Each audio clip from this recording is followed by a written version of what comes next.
यहाँ आउनलाई लाग्छ हैन, यहाँ बसेर 6 महिना ट्रेनिङ गर्नु पर्यो भने यहाँ चाहिँ मैले विभिन्न कार्यविधिहरू एन पनि मैले हेरेको छु, त्यो एनमा पनि 6 महिना गर्नुपर्ने खालको चाहिँ तपाईँको त्यो एनहरू यहाँ बनिँदैछ भन्ने कुरा जहाँसम्म लाग्छ मलाई पनि जानकार छ र सम्पूर्णलाई जानकार छ। यसले गर्दाखेरि हामी जिरो अफ कस्टमा पठाउनुपर्छ, फ्री भिजा फ्री टिकटमा पठाउनुपर्छ भनेर भनिरहँदाखेरि यसले कसलाई चाहिँ यो हामी वैदेशिक रोजगारले त त्यो मान्छेलाई जो जाने कामदारलाई हामीले पैसा दिएर त हामीले उहाँलाई ट्रेनिङ गराउन सक्दैनौँ होइन। हामीले त चाहिँ तपाईँको उहाँहरूले आएर यहाँ बस्दाखेरि 6 महिना काठमाडौँ बस्दाखेरि र दार्चुलाबाट यहाँ आउँदा 50,000 लाग्छ। अनि चाहिँ उल्टो चाहिँ तपाईँको 2 लाख रुपियाँ चाहिँ तपाईँको यहाँ उसले इन्भेस्ट गर्नुपर्ने हुन्छ होइन। त्यही भएर यसले गर्दाखेरि जाने कामदारको हकहितको लागि हेर्ने हो कि पहिलो कुरा हामी जहिले पनि जाने कामदारको पक्षमा कुरा गर्नुपर्छ, जाने कामदारको हितको लागि काम गर्नुपर्छ भन्ने मलाई लाग्छ।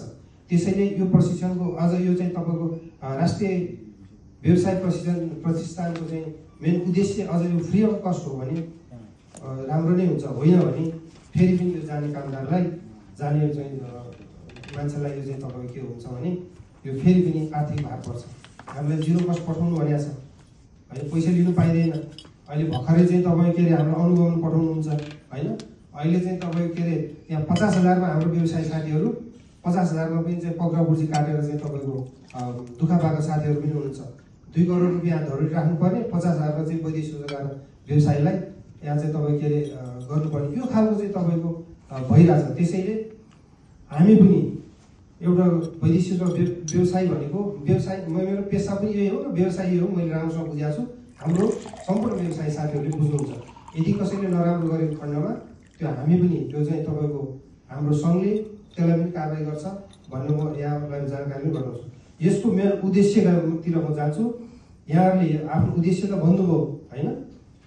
यसलाई जस्तै अब कोरियामा होइन, इजरायलमा नेपाल सरकार आफैले पठाइराख्नु भएको छ होइन। कोरियामा चाहिँ तपाईँको यहाँ विभिन्न ट्रेनिङ सेन्टरले ट्रेनिङ गरिराख्नु भएको छ होइन। इजरायलमा चाहिँ तपाईँ उहाँहरूले छुट्टै ट्रेनिङ गरिरहेको। अब यही चाहिँ तपाईँको राष्ट्रिय व्यवसाय प्रतिष्ठानमै गर्नुपर्छ भन्ने हो कि यसलाई फेरि एकाधिकार जस्तो हुने हो कि होइन। यो पनि चाहिँ व्यवसाय माझमा चाहिँ यो खालको एक खालको चाहिँ तपाईँको भ्रम सिर्जना भएको छ। यसलाई पनि यहाँहरूले अलिकति हामीलाई प्रष्ट रूपमा भनिदिनु भयो भने हामी फेरि नबुझेर पनि बोलिरहेको होला, त्यसलाई अलिकति प्रष्ट रूपमा पारिदिनु भयो भने पारिदिनु हुन म हार्दिक अनुरोध पनि गर्दछु। मैले धेरै कुरा बोलिनँ। यो वैदेशिक रोजगार क्षेत्रमा जाने कामदारको लागि जुन फर्केर आउनु नेपाल सरकारले केही गर्नु पर्दैन। नेपाल सरकारले हामीले पठाएको कामदारलाई यही एयरपोर्टमा चाहिँ तपाईँ तिमीले के काम सिकेर आयो, के काम गरेर आयो, त्यो मात्र एउटा चाहिँ एयरपोर्टमा एउटा इन्सुरेन्स व्यवस्था गर्यो भने यहाँ चाहिँ तपाईँको हाम्रो यहाँ धेरै ठुल्ठुला फ्याक्ट्रीहरू नेपालमा छन्, त्यहाँ सबै इन्डियनहरू चाहिँ ल्याएर यहाँ काम गरिरहेको छ। तर हाम्रो त्यही हाम्रो चाहिँ वर्करहरू के हो भने विदेशीको बाध्यता छन्, किनकि उहाँहरूलाई थाहा छैन। यति कुरा पनि नेपाल सरकारले गर्नु सकिरहेको मैले देख्दिनँ। त्यसैले जहिले पनि वैदेशिक रोजगार व्यवसायलाई मात्र नराम्रो देख्नुभन्दा पनि मैले भनिहालेँ, म आफैले पनि म काम गरिरहेको छु एज अ लेबरको रूपमा। यहाँलाई मलाई मेरो आफ्नो बारेमा भन्नुपर्दा मलाई कुनै कुरा पनि हिचकिचाट छैन। म वैदेशिक रोजगार हुँ भन्नलाई पनि मलाई कुनै हिचकिचाट छैन। के हो भने म छातीको खोलेर काम गर्न सक्छु र आफ्नो पेसा र व्यवसायप्रति म इमान्दारिताका साथ काम गर्छु भन्ने मलाई लाग्छ। त्यसैले पनि हाम्रो सम्पूर्ण व्यवसायहरू त्यस्तै हुनुहुन्छ भन्ने मलाई लाग्छ।